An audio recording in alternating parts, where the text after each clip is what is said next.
क्या भारत में फिर से लगेगा लॉकडाउन? क्या फिर से घरों में कैद हो जाएंगे लोग?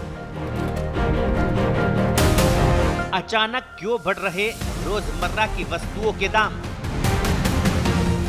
पीएम मोदी के राज्यसभा वाले बयान के मायने क्या? मैं देशवासियों से भी कहूंगा कि हमें हर चुनौती के लिए तैयार रहना ही होगा। सोशल मीडिया पर चल रही अफवाहों में कितना दम? ऐसे न जाने कितने सवाल है जो इस समय देश की आम जनता के मन में चल रहे हैं। आशंकाओं और अफवाहों के बीच पैनिक परचेजिंग आग में घी डालने का काम कर रही है। मिडिल ईस्ट में छिड़ी जंग का असर पूरी दुनिया पर पड़ रहा है। अमेरिका, इजराइल और ईरान युद्ध के चलते कई देशों पर आर्थिक संकट खड़ा हो गया है। लिहाजा भारत में भी तेल और गैस की किल्लत ने न सिर्फ आम जनता को परेशान कर दिया है, बल्कि सरकार की चिंता भी बढ़ा दी है।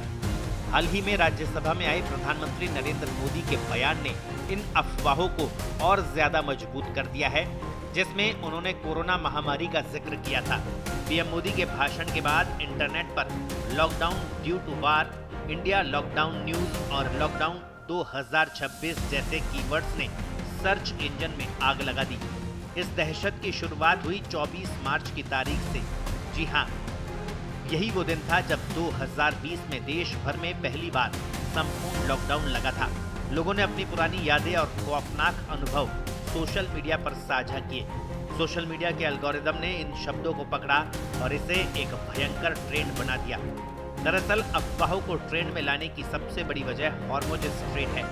दुनिया के कच्चे तेल का एक बहुत बड़ा हिस्सा इसी हॉर्मुज स्ट्रेट से होकर गुजरता है। ऐसे में ऑयल क्राइसिस इंडिया और तेल सप्लाई रुकने जैसी अफवाहों ने लोगों के मन में डर पैदा कर दिया कि ईंधन खत्म हो जाएगा और देश को मजबूरी में लॉकडाउन लगाना पड़ेगा। अफवाहों का असर ये हुआ कि लोग पैनिक में आ गए और जरूरी सामानों की खरीदारी करने लगे, तो बाजार में जरूरी वस्तुओं के दामों में भी अचानक बढ़ोतरी हो गई। आपको बता दें, लॉकडाउन की अफवाहों में बिल्कुल भी दम नहीं है। भारत में फिलहाल किसी भी तरह का लॉकडाउन नहीं लगने वाला है। प्रधानमंत्री नरेंद्र मोदी ने मिडिल ईस्ट के हालात पर संसद को संबोधित करते हुए ये कहा था कि भारत ने पहले भी कोविड काल के दौरान बड़ी मुसीबतों का सामना किया है और कठिन समय में राष्ट्रीय एकता के महत्व पर जोर दिया। उन्होंने नागरिकों से तैयार और एकजुट रहने की अपील की, जैसा कि कोरोना महामारी के दौरान एकजुट रहे। पीएम मोदी ने देशवासियों को भरोसा दिलाया कि किसी भी वैश्विक संकट का सीधा असर हमारे आम नागरिकों और किसानों पर नहीं पड़ने दिया जाएगा।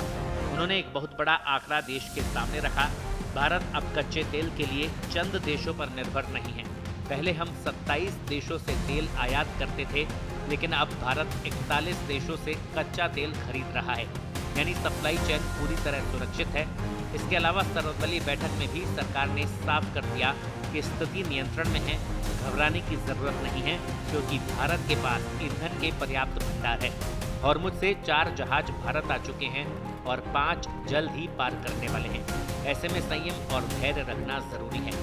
फिलहाल सच्चाई यही है कि भारत में किसी भी तरह का लॉकडाउन लगाने की कोई योजना नहीं है।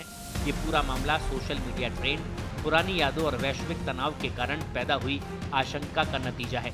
सरकार की तैयारी और प्रधानमंत्री के बयान से साफ है कि देश इस बार पहले से कहीं ज्यादा मजबूत स्थिति में है। इसलिए घबराने की नहीं, बल्कि सतर्क और जागरूक रहने की जरूरत है। ब्यूरो रिपोर्ट, पत्रिका।